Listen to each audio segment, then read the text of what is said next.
నమస్తే శ్రీ మాత్రే నమః శ్రీ కృష్ణాయ నమః. జనవరి 2026 అనగా కొత్త సంవత్సరం.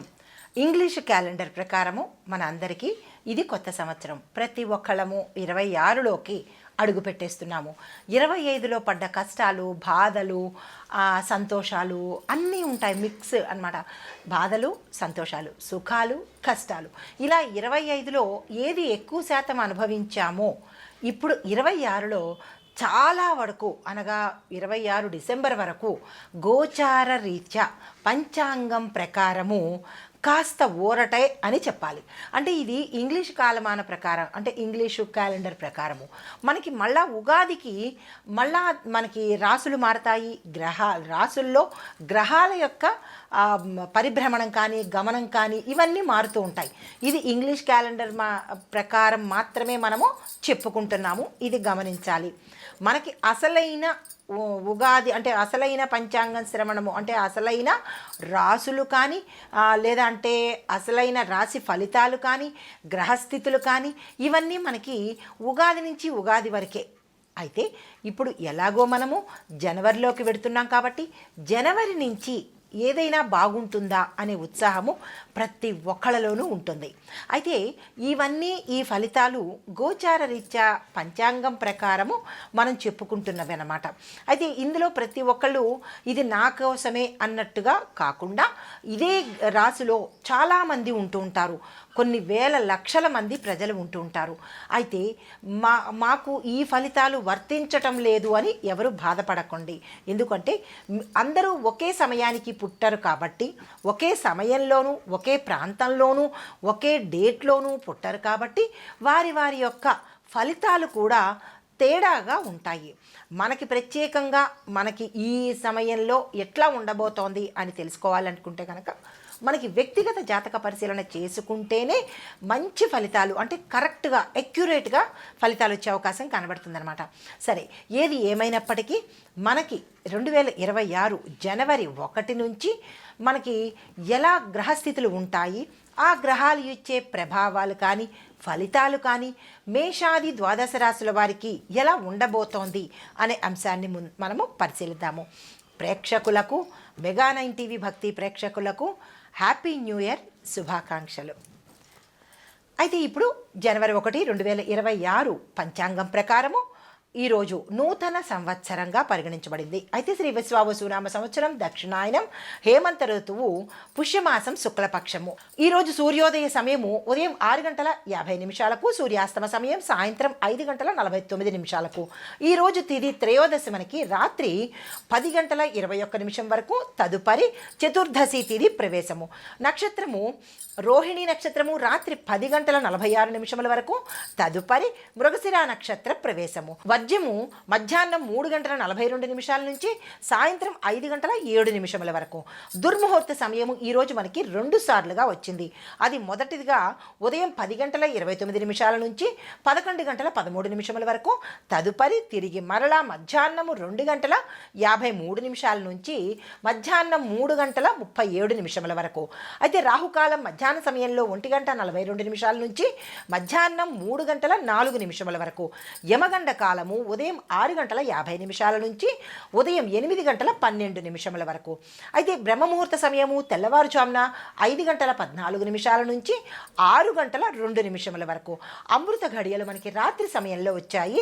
అందులోనూ రాత్రి 7:58 నుంచి రాత్రి 9:23 వరకు. అభిజిత్ ముహూర్తము ఉదయం 11:57 నుంచి మధ్యాహ్నం 12:41 వరకు. ఇది ఈనాటి పంచాంగం. నమస్తే. జనవరి 1, 2026 నాటి గ్రహస్థితులు ఎలా ఉన్నాయి, ఆ గ్రహాలు ఇచ్చే ప్రభావము ఫలితాలు మేషాది ద్వాదశ రాశుల వారికి ఒక్కొక్క రంగంలో ఉన్న వారికి ఎలా ఉండబోతోంది నిత్య నూతనంగా మనం చెప్పుకుందాము. అయితే గ్రహస్థితులు చూసినట్టయితే కనుక సూర్యుడు ధనస్సు రాశిలో ఉంటూ ధర్మము, పాలన, సత్యవాక్కు ఈరోజు బలంగా చూపిస్తున్నాడు. చంద్రుడు వృషభ రాశిలో ఉంటూ భూమి, వ్యవసాయము, ఆర్థిక స్థిరత్వం మీద దృష్టి పెట్టాడు. అయితే గురుడు మిథునంలో ఉండడం వల్ల విద్య, సమాచారము, మీడియా రంగాలకు శుభ సంకేతాలను పంపిస్తున్నాడు. అంటే శుభ సంకేతాలుగా కనబడబోతున్నాయన్నమాట. గురుడు మిథున రాశిలో ఉండడం మూలంగా విద్య, సమాచార, మీడియా రంగాలకు శుభ సంకేతంగా కనబడుతోంది. శని భగవానుడు మీనరాశిలో ఉండడం మూలంగా కర్మఫలాల మీద న్యాయము, శిక్ష, రక్షణ రెండు చాలా స్పష్టంగా అమలు పరిచేటట్టుగా శని భగవానుడు ఉన్నాడు. అయితే రాహు మీనంలోను, కేతు కన్యాలోను వీళ్ళిద్దరూ ఉండడం మూలంగా ఈ రెండు ఛాయాగ్రహాలు కాబట్టి వీళ్ళిద్దరూ కలిపి ఆధ్యాత్మిక మీద, తరువాత సాంకేతిక మార్పుల యొక్క సమ్మేళనం మీద ప్రభావాన్ని చూపిస్తున్నారు. శుక్రుడు వృశ్చికంలో ఉండడం మూలంగా రహస్య ఒప్పందాల మీద, ఆర్థిక నిర్ణయాలలో జాగ్రత్తలు తీసుకోవాల్సిన అంశం మీద ప్రభావాన్ని చూపిస్తున్నాడు. బుధుడు ధనస్సులో ఉండడం మూలంగా పాలసీలు అంటే మనకి ఒక సిస్టమ్ అన్నమాట. పాలసీలు, విద్యా నిర్ణయాలు, చట్టాల మీద చర్చలు జరిగేందుకు అవకాశాలు ఎక్కువ కనబడుతున్నాయి. అయితే ఇవి మనకి గ్రహాల యొక్క సంచారాలు, వాటి యొక్క ప్రభావాలు. అయితే ఈ ప్రభావాలు మనకి మేషరాశి వారి మీద ఎలా ఉండబోతోంది, అందులోనూ ఏ ఏ రంగాలలో ఉన్న వాళ్ళకి ఎలాంటి ఫలితాలు ఇస్తున్నాడు అనేది సవివరంగా మనం సంవత్సరం మొదలు కాబట్టి సవివరంగా తెలుసుకునే ప్రయత్నం చేద్దాము.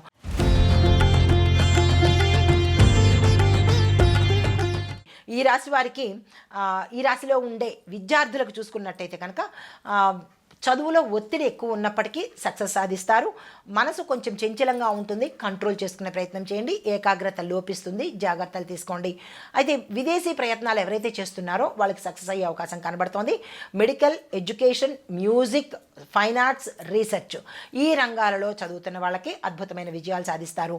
అయితే మీరు జాగ్రత్తగా ఉండవలసిన అంశాలు ఏంటంటే కనుక ప్రేమ వ్యవహారాల్లోనూ, మీడియాలోనూ ఈ రెండిటి వల్ల జాగ్రత్తలు తీసుకోండి. చదువు నష్టపోయే అవకాశం కనబడుతోంది.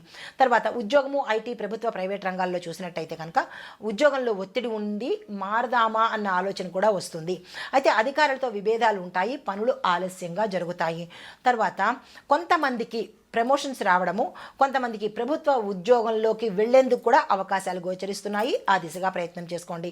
హాస్పిటల్స్, స్కూల్స్, ఎన్జిఓస్, విదేశీ ప్రాజెక్టులో కూడా మీకు అవకాశాలు వస్తాయి. అలాంటివి ఏమైనా వస్తే కనుక అందుకునే ప్రయత్నం చేసుకోండి. తర్వాత మీరు జాగ్రత్తగా ఉండవలసిన అంశాలు ఏమంటే అత్యధిక భావోద్వేగం వల్ల మీ ఉద్యోగాన్ని మీరే నష్టపెట్టుకున్నట్టు అవుతుంది. ఈ విషయంలో జాగ్రత్తలు తీసుకోండి. వ్యాపారము, బిజినెస్, ట్రేడింగ్ చూసినట్టయితే కనుక medical shops, education centres, spiritual products అంటే పూజా స్టోర్స్ అనమాట, దానికి సంబంధించిన ప్రోడక్ట్స్ కానీ, వస్తువులు కానీ ఇలాంటి వ్యాపారాలు చేసిన వాళ్ళకి మంచి లాభాలు వస్తాయి. దీంతోపాటు విదేశీ వ్యాపారాలు, ఫార్మసీ కూడా విశేషమైన లాభాలు పొందుకుంటుంది. జూన్ తర్వాత నుంచి మీ యొక్క వేగం పెరుగుతుంది. ఈ జనవరి వరకు చక్కగా అద్భుతంగానే ఉండబోతోంది. అయితే మీరు ఎక్కడ జాగ్రత్తగా ఉండాలి అంటే కనుక భాగస్వామ్య మోసాలు జరిగే అవకాశాలు ఎక్కువ కనబడుతున్నాయి. ఈ విషయంలో జాగ్రత్తలు తీసుకోండి. నకిలీ ఒప్పందాలు చెక్ చేసుకుని అప్పుడు మీరు సైన్ చేసుకునే ప్రయత్నం చేయండి. వ్యవసాయము, భూములు, పంటలు చూసినట్టయితే కనుక జల ఆధారిత పంటలు మీకు మంచి లాభాన్ని తెచ్చిపెడతాయి. వరి, చెరకు, అరటి, కొబ్బరి ఈ పంటలు వేసినట్టయితే కనుక లాభాలు వచ్చే అవకాశం కనబడుతుంది. పంటలకు మంచి ధర వస్తుంది. భూములకు కూడా విలువ పెరిగేందుకు అవకాశాలు ఉన్నాయి. మీరు భయపడవలసింది క్రిమికీటకాదుల వల్ల నష్టపోయే అవకాశం కనబడుతోంది కాబట్టి రైతులు ఈ విషయంలో జాగ్రత్తలు తీసుకోండి. రాజకీయ జీవితం చూసినట్టయితే కనుక ప్రత్యక్ష రాజకీయాల్లో ఉన్న వారికి వెనక నుంచి దాడులు వచ్చే అవకాశం ఉంది. ఈ విషయంలో జాగ్రత్తలు తీసుకోండి. అయితే ప్రత్యేకంగా అంటే మీకు కొన్ని పదవులు వస్తాయి, కానీ మీరు తీసుకోవాలా వద్దా అనే సంశయంలో ఉండేందుకు అవకాశాలు కనబడుతున్నాయి. పెద్దల యొక్క అడ్వైజ్ ప్రకారమే మీరు వెళ్ళే ప్రయత్నం చేసినట్టయితే మంచి జరిగే అవకాశం కనబడుతోంది. అయితే వివాహము, దాంపత్యము చూసినట్టయితే కనుక భావోద్వేగంతో ఇంట్లో కలతలు వచ్చే అవకాశం కనబడుతోంది. అనుమానాల వల్ల భార్యాభర్తల మధ్య ఇబ్బందులు తల ఎత్తే అవకాశం కనబడుతోంది. పెద్దల యొక్క సలహా తీసుకునే ప్రయత్నం చేసుకోండి. వివాహ యోగం బలంగా ఉండబోతోంది. మూఢం తర్వాత ప్రయత్నాలు చేసుకోండి. దాంపత్యంలో కొంత అలజడులు వచ్చే ప్రయత్నం కనబడుతోంది. సంయమనం పాటించుకోండి. ఆరోగ్య స్థితి చూసినట్టయితే కనుక నిద్రలేమి, నరాల బలహీనతతో పాటు పాదాలకు సంబంధించిన వ్యాధులు వచ్చే అవకాశం కనబడుతోంది. అది ఆపరేషన్ దాకా వెళ్ళవలసిన పరిస్థితి కూడా సూచనప్రాయంగా గోచరిస్తోంది. అలాంటిది ఏదైనా ఉంటే కనుక డాక్టర్ పర్యవేక్షణ తీసుకోండి. బీపీ, షుగర్ వల్ల ప్రమాదాలు జరిగే అవకాశం కనబడుతోంది. చెక్ చేయించుకునే ప్రయత్నం చేసుకోండి. ఆర్థిక పరిస్థితులు పెట్టుబడులు చూసినట్టయితే కనుక ఆదాయం నెమ్మదిగా స్థిరంగా ఉండే అవకాశం కనబడుతోంది. విదేశీ ఆదాయం కూడా మీకు వచ్చే అవకాశం కనబడుతోంది. ఇళ్ల కొనుగోలు నిర్మాణానికి ఈరోజు చాలా అద్భుతంగా ఉండబోతోంది. అయితే పాత అప్పులు మీకు తీరేందుకు అవకాశాలు కనబడుతున్నాయి. కొత్త అప్పులకు మాత్రము అస్సలు ఈరోజు ప్రయత్నం చేయకండి. షేర్ మార్కెట్లో పెట్టుబడులకు రిస్క్ ఎక్కువ ఉంటుంది. ఈ విషయంలో జాగ్రత్తలు తీసుకోండి. తర్వాత ప్రమాదాలు చూసినట్టయితే కనుక నీటి వల్ల ప్రమాదాలు, రహస్య శత్రువుల వల్ల ప్రమాదాలు, విదేశీ ప్రయాణాల్లో జాగ్రత్తలు తీసుకునే ప్రయత్నం చేయండి. తర్వాత ఈ ప్రత్యేకంగా ఈ మీనరాశి వారికి చెప్పదగినది అరటి చెట్టుకి పూజ చేసుకోండి. కుదరని పక్షంలో తులసమ్మ వారికి పూజ చేసుకోవడంతో పాటు మీకు వీలైనన్ని సార్లు పసుపుని దానంగా ఇవ్వండి, లేదా పసుపుకు సంబంధించిన వస్తువులను గురుబలం పెంచుకోవడానికి దానంగా ఇచ్చే ప్రయత్నం చేయండి. ఇది ఈ రాశిలో ఉండే వారికి గోచారరీత్యా చెప్పదగినటువంటి ఫలితాలు, పరిహారాలు, సూచనలు. నమస్తే.